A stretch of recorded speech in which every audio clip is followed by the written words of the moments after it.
I was wondering how was life after winning the World Pro? Because you say preparation with these guys. Man, yeah. Girls, money, fame. Like.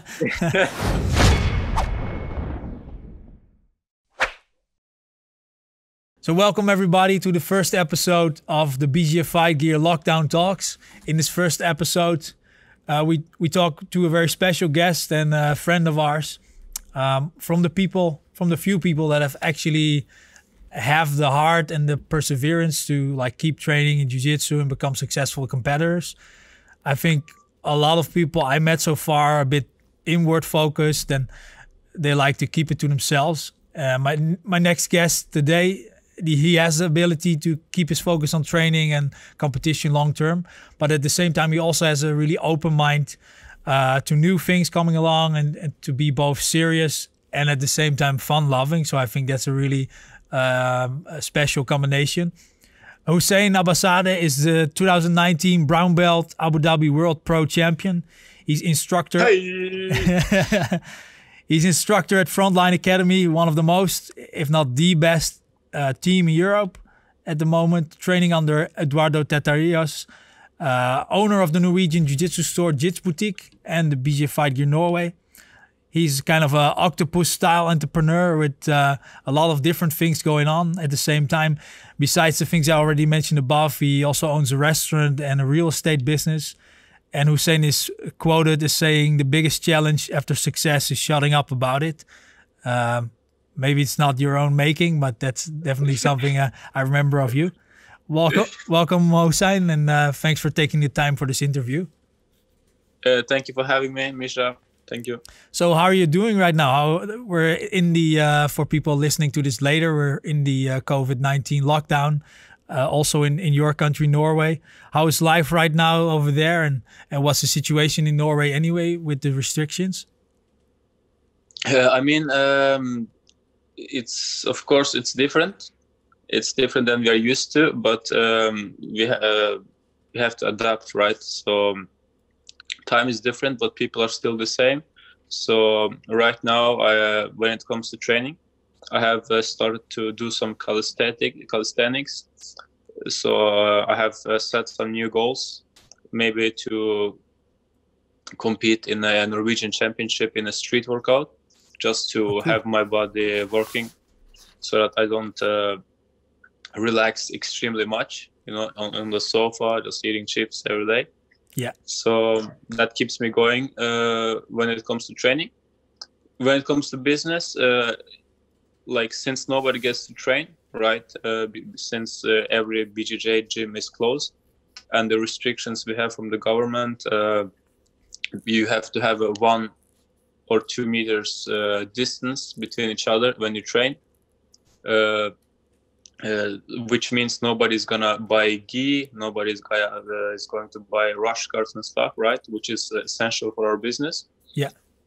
So what I did then, I was focusing more on the home equipment, like things people can train at home, like, you know, the grip trainers. And also I focused a lot on acai this period because I knew everybody's at home. So I was pushing that a bit more than the other stuff. Cool. So, which kept me going this 2 months, right? So yeah, it helped me a lot. Cool. And what, maybe you can explain, what does a normal day at Frontline look like, and what about right now for you? What's an average day for you right now during the lockdown? Normal day at Frontline, we drill every day 9 in the morning. 9 or 10, and then we go home, we rest, we do the other things we have to fix during the day, and then we train again at the evening from 5:30 to 8, 9. It depends which classes there are. So basically we have 2 trainings every day. Yeah. Sessions every day, but now we have -2 sessions every day. So which means basically that's why I started to train with the street workout guys, because I thought they also train a lot, especially when the weather is. I think we are pretty lucky with the weather, because it's not the coldest winter, if you know what I mean. Yeah. Now we can go out and train like.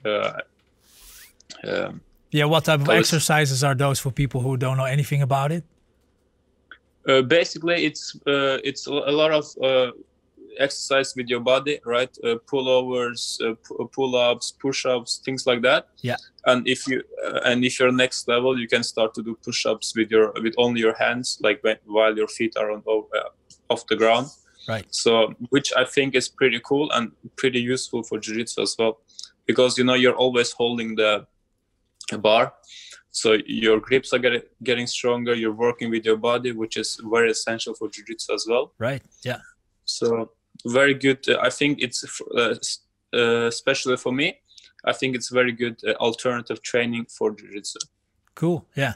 And besides keeping yourself busy and also keeping your body in shape with that, how do you stay motivated? How do you keep your mind kind of clear? Because I can imagine it's also a lot of pressure for you, not being able to compete, not being able to do what you love and do what you want to do. The thing with the motivation, I think we human beings, we are creatures that need to have a goal, right?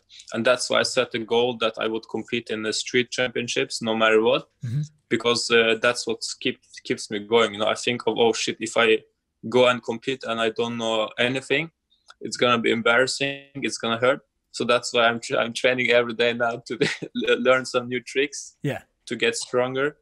And at the same time, I think that this would make my body stronger, which is always a benefit when it comes to jiu-jitsu. So that's the goal setting motivates me every time. Yeah. Is that also in jiu-jitsu what brought you to where you are today? Just set high goals? Absolutely. Like when I started, I knew that jiu-jitsu takes like 10 years in average to get your black belt. And then I thought, shit, if it takes 10 years, it means it has to be difficult. And then I started, and then after 1 year, I set a goal that I want to win black belt worlds. Yeah. So, and that was keeping me going, even though I had bachelor's degree besides two or three part-time jobs. Like when you set a high goal, you have no excuse to not go to train. Yeah. Yeah. Well, you're kind of one level removed from that. You're already brown belt world champ at the Abu-Dhabi World Pro. Before that, you also had successes, but also a lot of setbacks. And then you kind of blew through. Maybe it looked like that for some people. You were standing there on the podium. How did that feel for you at that moment? In my final match, I had a really good fighter. There's nothing he hasn't been winning. From white to black belt, even now, he's doing really good. Yeah. So for me, winning against him in the final was really huge, because I have lost against him already 2 times before that. But still, I think there is something inside me, even if I lose a match on points or on whatever, I have a feeling that I still can win over the guy, and for me, winning over that guy in the final meant more than actually the medal, because it was confirmation to myself that I'm really good. It's not just my head tricking me. I'm really good. I can beat the good guys. I can compete with the best guys. So that was more important for me than the medal itself. Right. And then when I suddenly, when we were driving back, and I was writing the most important Facebook and Instagram post about the medal. Yeah. Then I realized that, oh shit, I have been dreaming about this like a lot of years, and suddenly I have the medal. And yeah, that felt really good. And then I couldn't hold my tears anymore. And drama. Wow. How did you prepare for the World Pro? Did you have like a plan for training, for dieting? I heard you have a mental coach, or you did have a mental coach at that point? Yeah, we have had the mental coach then in like 1 year already at that time. and we train together with our guys like me, Hakim Azari, Alexander Rio, Mohammed, and Hama. I mean, this is my main sparring partners because their weight classes are the same as mine, and we know each other's games. So basically, which it means that we always have to think further than you know. Yeah. Because if you roll with a new person, you just use your old tricks because they don't know you. Yeah. But if you roll with a guy who knows what you have, then you always have to adapt and be better than you were yesterday. So, and of course, our trainer who was pushing us because we had a really good trainings before the Abu Dhabi. Yeah. So that was a good time. Cool. How do you balance that out? You mentioned training with the same training partner, so you can all the time think a few steps further and keep sharpening that same game. Do you also like to train every now and then with, especially with new people, so that they also surprise you with their old tricks and their A game? Absolutely. I think you should train with both. You should train with new guys just to see if the tricks you are doing on the regular guys work on the others as well, right? Yeah. And also if you can see if they can learn you teach you something new. Yeah. Like not so long time ago, like 1 week ago, I had a sparring session with a black belt from another club in Norway, and some of my tricks worked, some didn't. He showed me also some few sneaky attacks which I didn't expect because no one does it at our training, right? Right. So already at that one session, I became so much better. Like I remember when I was driving home, I was thinking, "Oh, nice! I would never do this mistake again. I should keep my elbow a bit tighter at that position." Yeah. So you should absolutely roll with everyone. Cool. Unless they are really bad, then don't roll with them. Because then I think, especially if you're on a high level. And the guy is white level 1 stripe, so I wouldn't waste my time so much. Sure, yeah, of course. And how was it for you preparing for the World Pro? Because you do have the opportunity to roll with a lot of high level athletes at your gym and train under a professor like Eduardo Rios. How is that for you going into the event? You know, it wasn't our first time going to the World Pro, so sure, like normal. And you know, with the World Pro, what we like most is the trip itself, because then we have a close friend that lives in Abu Dhabi. We stay at his house, and basically it's a very cozy time for us. You know, because now with the boys, everyone has his life except Frontline. The only place we see each other is at Frontline. Yeah. So I'm really looking forward to trips, because then we get to know each other even more every time we travel together, compete together. We get like a small family out abroad that takes care of each other, and that's what I like the most. But when it comes to preparations, going back to the question, it was the same. The same. Yeah. So, but if you compare it to maybe other people in Europe that are in your space, let's say, but they don't have the same level of sparring partners, at least not that many, or teacher. Are you conscious of that you feel like, okay, I really have a good infrastructure here that can help me to push to the next level? Absolutely. I feel really blessed to have these guys around, because I remember it wasn't like this always, because I have been training in small clubs as well, where I was the only guy who wants to compete, but I didn't have the sparring partners, right? And without sparring partners, you would never be as good as you wanted. Yeah. So pretty lucky with that. Right. Did I understand the question right? Yeah. Perfect. Thanks, man. I was wondering how was life after winning the World Pro? Because you say preparation with these guys. Man, girls, money, fame. No, just kidding. Even more groupies.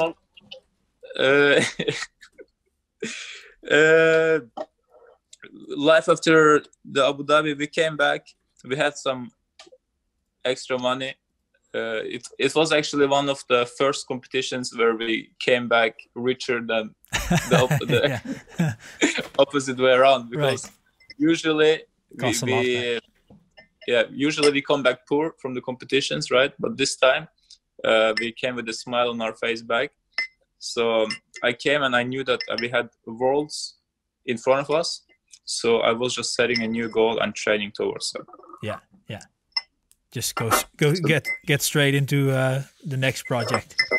Yeah, absolutely. Because, even though it's World Pro, something in my head was saying that it's brown belt. So relax, it's nothing huge yet.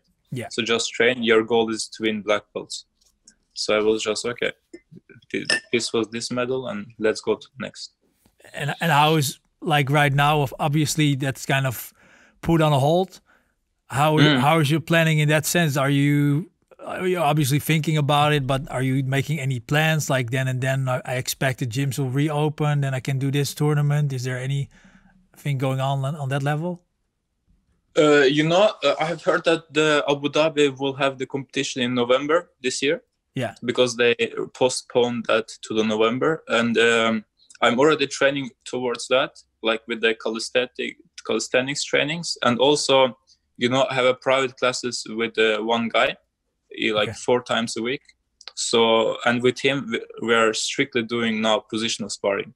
So, my mount before this was awful.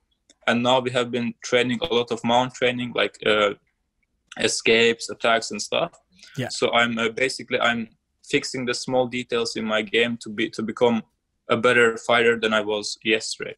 So every private class I have, I try to teach him what I know and also try the new positions. So we both learn. Yeah. So I'm really thankful for the opportunity I have to do that this way, not only go to the class just to earn money and go back, but also to evolve. Right. Okay. Well, besides being a full-time jiu-jitsu competitor, of course, at the moment there's a bit of a break in that, let's say, but you're also very active as an entrepreneur. I can imagine normally that's quite a task to do that on the side of training so much, to do it in between classes and going back and forth from the gym. As mentioned in introduction, you sell jiu-jitsu gear, you have a restaurant, you're now working in housing renovation and real estate. You also have a university degree in finance. Have you always been this entrepreneurial, and where do you think this comes from? Just to maybe you need to correct me on a few details. Just to correct about the restaurant. I don't have any money yet, but one of my plans was to open an Azerbaijani restaurant in Norway, which actually we talked a lot about that yesterday. So maybe it's gonna become a reality really soon. But for now, guys, I don't have any restaurant. Okay. But correction. Yeah. That's how it spins in my mind. You just told me I might open a restaurant, and I just stack it on top of your achievements. Thank you. It's done already. Yeah. Basically, I haven't always been so entrepreneurial, but I think I started to be that when I saw that, once I was talking to a guy who was really doing it good when it comes to business. And then I was I was taking my bachelor's degree then. And then I asked him, what are you doing what should I do which work should I get in order to be successful? And then he said to me one thing I will never forget. He said to me, you cannot work to get rich. I said, what do you mean? He said, you have to open something. You have to do something big from nothing, open something new, and then sell it maybe later. Yeah. If it's a company or whatever, that's how you're gonna get rich. And that changed my mindset forever, because then I thought it's true. Because if you work for normal salary, everything goes to expenses anyway, right? And then you will maybe get some extra small savings, but it will not make you rich. Yeah. So what makes you rich is actually thinking a bit further to create something new that people would would use their money So, and then after that, I started to see my mind like shifted the same day, and I started to see like small opportunities here and there. And what's rich in your definition? Do you have a specific number in mind, or is it just like a shitload of money? Or what's if you say a guy's rich, how much money does he have in net worth or stacked away? You know, I think because I'm from Azerbaijan, and there, if you have million, then you're rich, right? We had this figure $1 million. Yeah. But right now, I mean, maybe also because I'm getting a bit older, and I have everything I need, right? So for me, rich is basically to have the freedom to do whatever you want. Right. It's not in numbers for me. It's more in the freedom to let's say if you want to go somewhere with your wife, with your girlfriend, that you just buy tickets and you go without thinking about the money. Yeah. For me, that's being rich. And if you can have this lifestyle with 1 million, right, then you're rich. If you can have this lifestyle with 10, then you're also I think it depends from person to person. Yeah, makes sense. So for me, it's not in numbers, it's in the freedom to make what you want, wherever you want. Yeah, and obviously the number that you need for that is different in Norway and in Azerbaijan. Absolutely. Right. Absolutely. What would you advise other athletes who are working towards their dreams in terms of jiu-jitsu competition, or maybe owning a gym one day? But at the moment, they also need to make a living, you know, to support themselves. What are you? You are obviously doing that very successfully, taking care of yourself financially and beyond that, but also being a full-time competitor at the same time. What would you advise to other people trying to do the same? Guys, you can't imagine how lucky you are that you train jiu-jitsu. You know why? Because since jiu-jitsu isn't regulated, right, nobody helps us. So we have to find our own sponsors. We have to learn marketing while we train. We have to learn how to sell ourselves, like as an athletes, how we train. We are really, really lucky that we don't have to just focus on one thing. I think that's a really good thing, because jiu-jitsu, right, you only have jiu-jitsu, let's say, for 15, 20 years as a competitor. After that, you have to live somehow. You have to somehow pay the bills, right? Like I see a lot of professional athletes, let's say, since their sport is regulated and they get some money just for doing the sport, they don't have to evolve this marketing skills as we do, right? They don't have to learn how to sell as the jiu-jitsu guys do. So I think we are a little bit lucky that our sport is still in the beginning steps to become worldwide popular, right? Which basically pushes us to not only be good in jiu-jitsu, but also learn some things in other areas of our life. So I think if you for the guys who train jiu-jitsu and want to be doing well financially as well, just think that you are lucky. Because, you know, when I was a blue belt, just a short story, when I was the blue belt, I was thinking, man, I wish I could do judo, because these guys, they have a national team, they get all the support, they get this and that. So basically my mindset was almost like begging for some extra attention, money and support, right?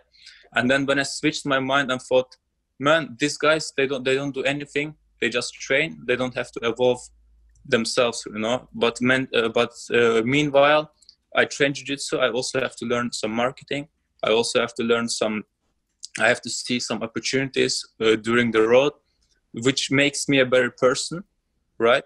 So if you guys just shift your mindset to that, I think your life is going to be much easier. So basically, you should look it in a positive way, that we have to struggle a bit more.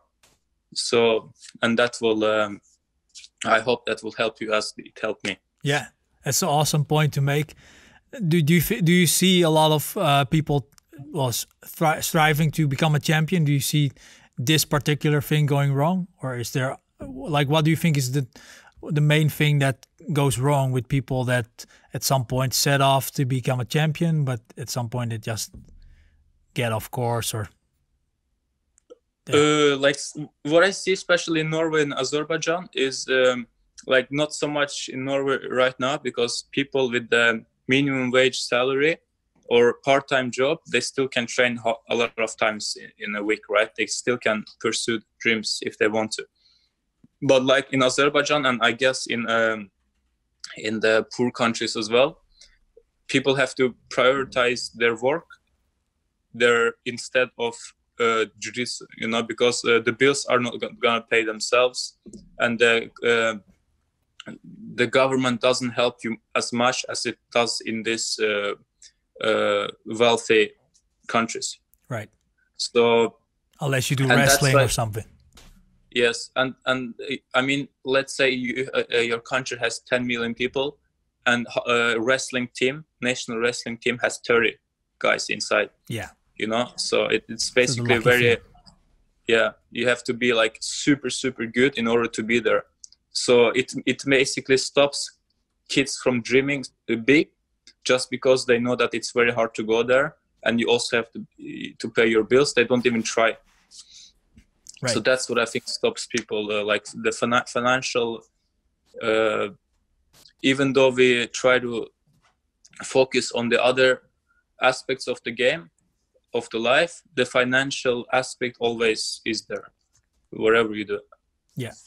Well, for people listening that are right now living in the countries where you do get a bit more financial support, that's a very good point to make. That you have to feel lucky about that. Absolutely. You know, that was also one of my motivations. I was thinking, when I still was a blue belt, I was thinking, man, I'm so lucky that I have to work only 2-3 times a week. Yeah. And still can train jiu-jitsu, can go to make my studies. Maybe I was sleeping a bit less than normal, but I was still, you know, like this. I thought in the place where I come from, I would never have the opportunity like that. So I have to use it to the fullest. Yeah. So for you guys who live in Europe, especially the good parts, the wealthy parts of Europe, be thankful and just train your hardest. Be grateful. If you hadn't had jiu-jitsu, you hadn't been going on the journey for some whatever reason, what do you think you would be doing right now? Most probably I would just get a regular job and have a 9-to-5 job, and maybe play PlayStation at the evenings with my friends every day. Get fat, grow a belly. Maybe. And where do you see yourself if you look 10 years from now?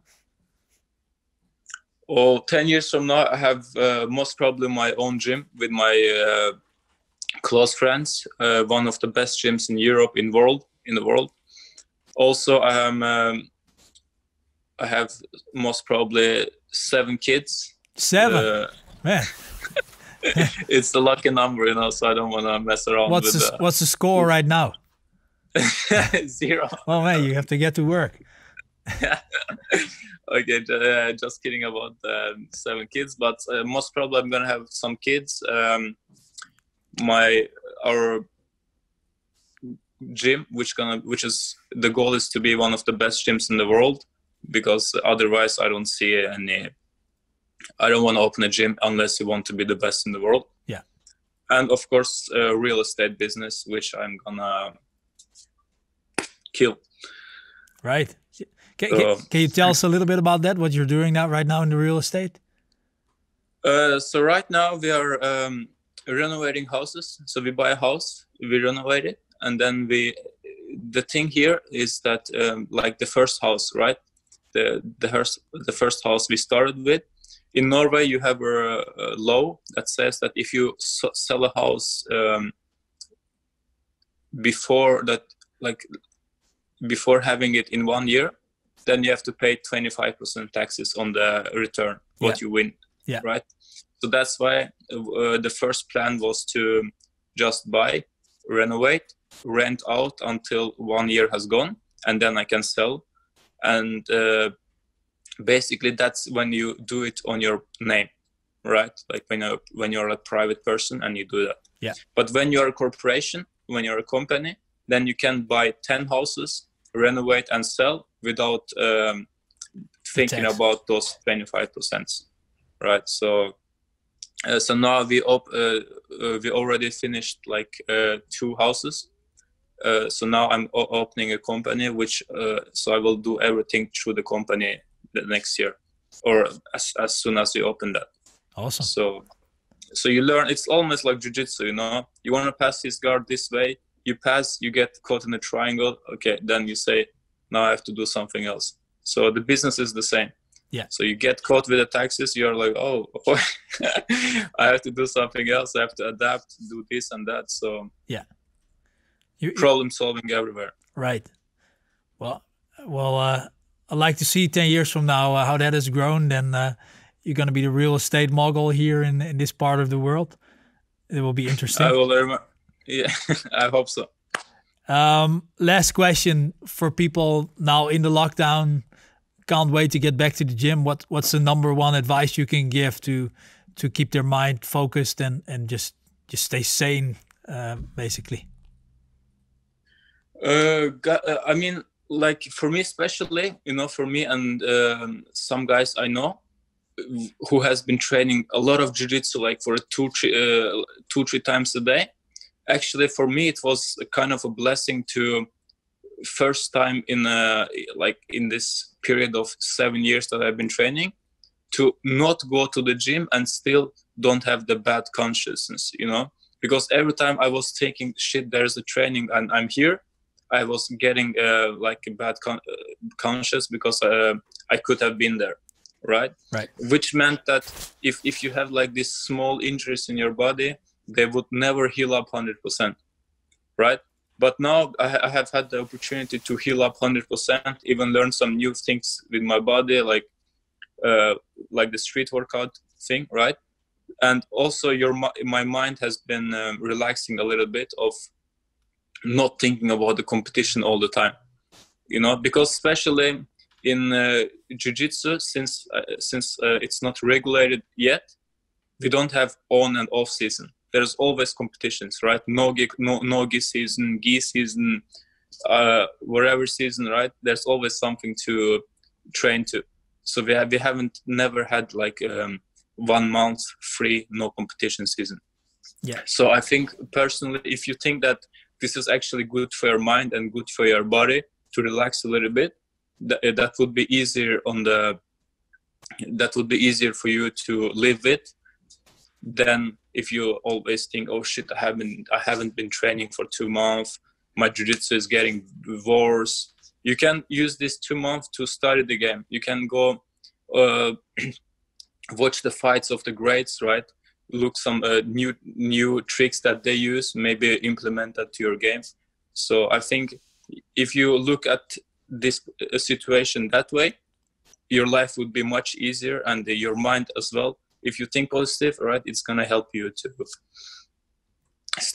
stay focused at least in that way. Yeah.